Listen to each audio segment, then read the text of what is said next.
again, just going back to Friday night, I thought going through the tape, I thought we were, for the most part, other than a stretch for about 7 possessions in the second half, we were really good offensively. A lot of good things from a lot of places. So, obviously happy with how that looked and similar to how I felt Friday night. But you turn the page now quick to head on the road to a place that no Big Ten team has won yet and obviously playing extremely well at home in Nebraska. And numbers, when you do the stat splits, are unbelievable of how much better they are at home. So looking forward to that.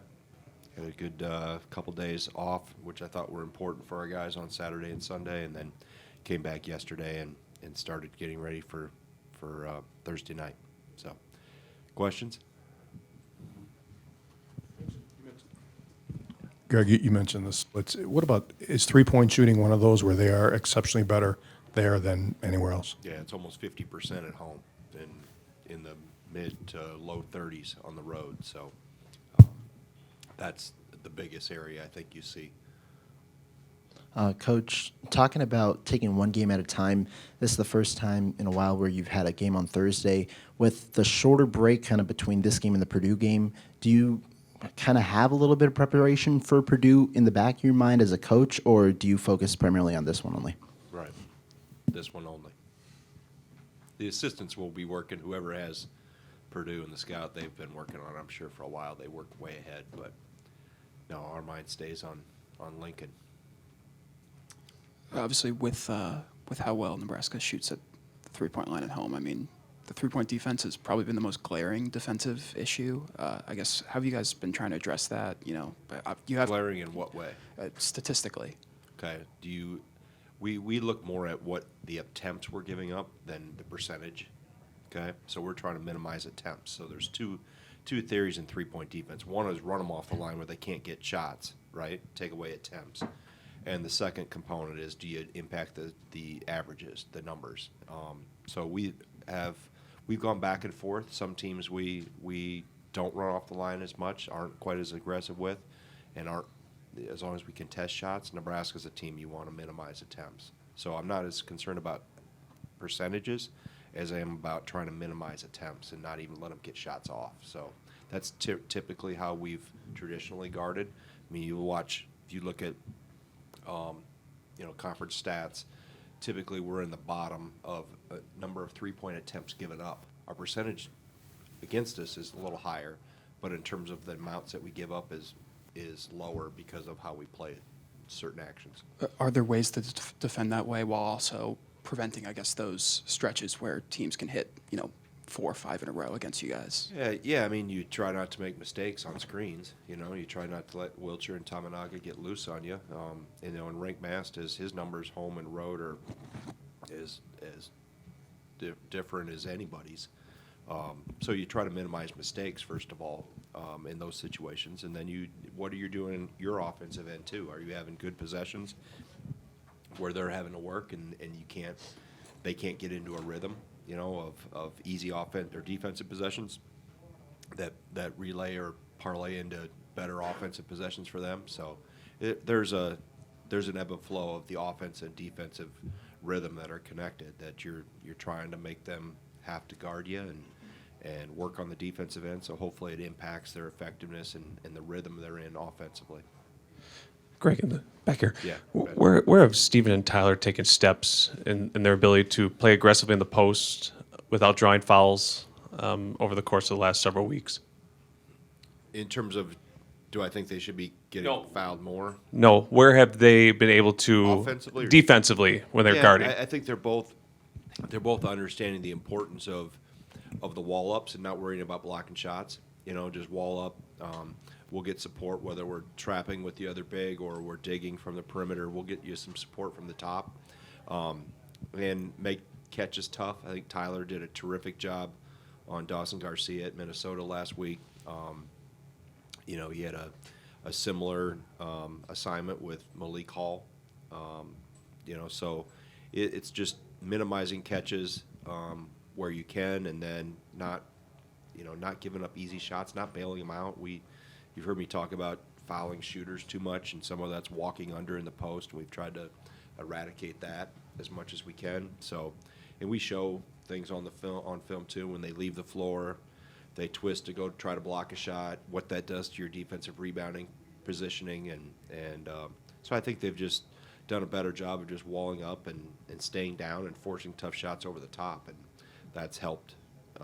When we can't prevent the ball going in, the next best thing is don't give them anything easy and don't foul them to bail them out of a bad shot.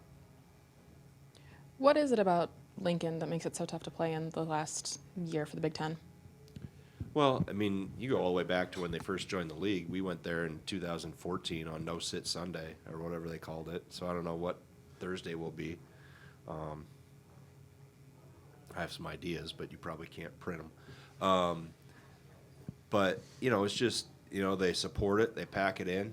And their teams have played well. Tim had a really good team back in 2014. In fact, that was the last time we lost other than the Big Ten tournament, before that group made a run to the Final Four. So it's just, they're different. Most teams are a little different at home, though. I think maybe they are astronomically, but most teams, if you look at them, they have a tendency to play a little better at home, more comfortable, environment, energy from the crowd, etc. So I don't think there's anything schematically that's different. I think it's just they're a very confident group at home, other than Creighton going in there and in November, early December, whenever they played, nobody else is, and most teams haven't even come close. So, and the momentum they create from shooting threes.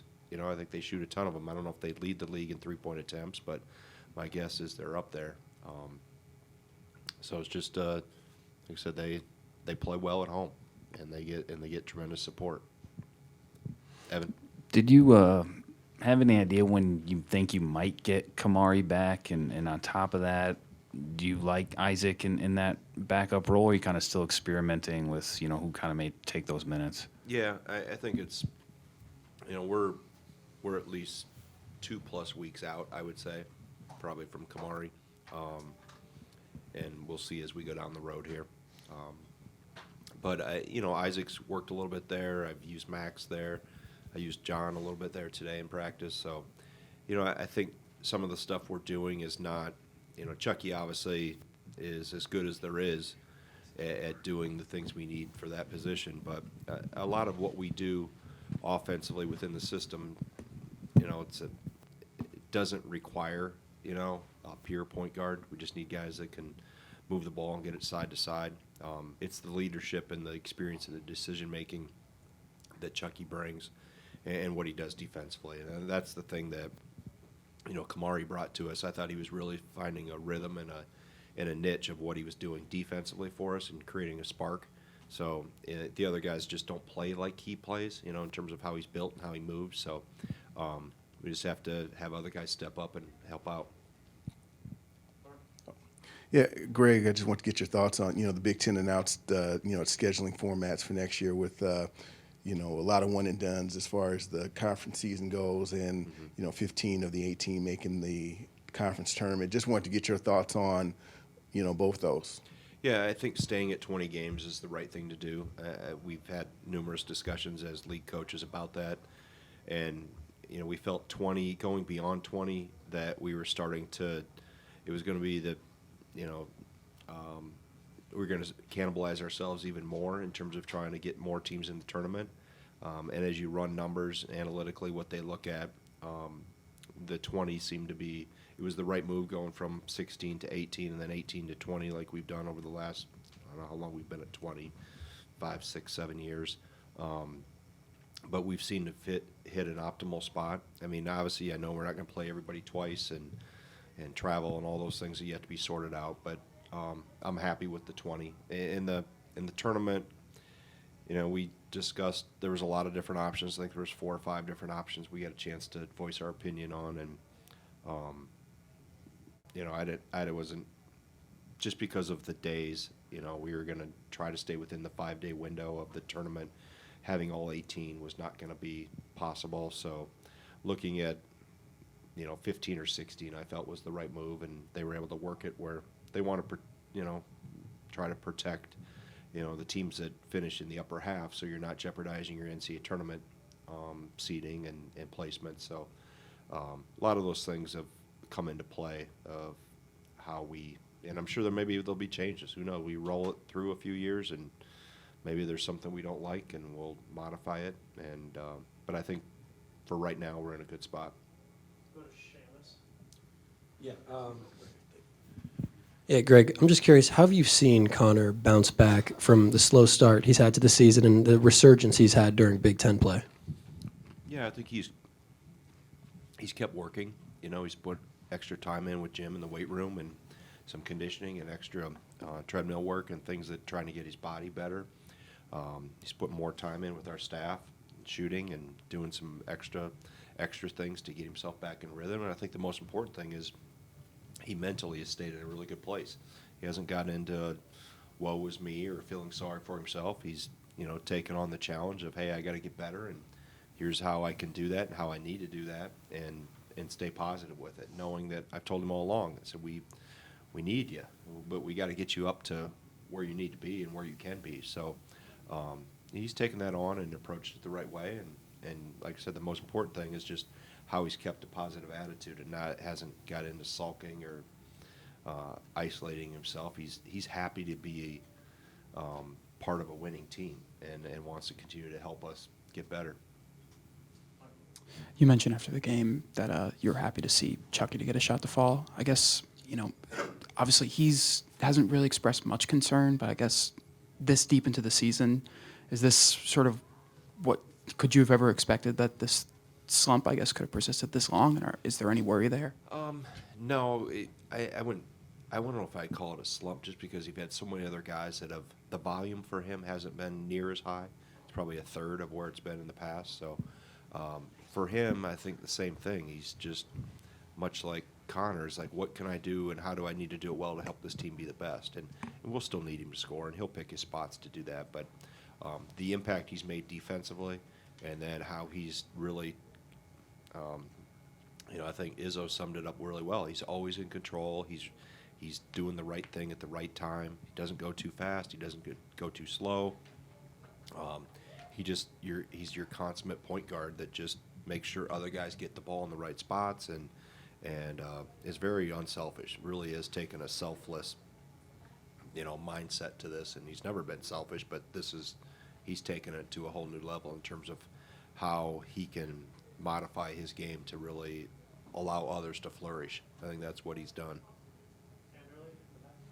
Looking ahead to Purdue, and sorry, I'm getting a little bit ahead of myself here, but when you are game planning for a 7'4" player, like a big guy too, in Edie, how A, do you practice for that, and B, kind of, without giving too much away, the X's and O's, I know that, but how do you game plan for that?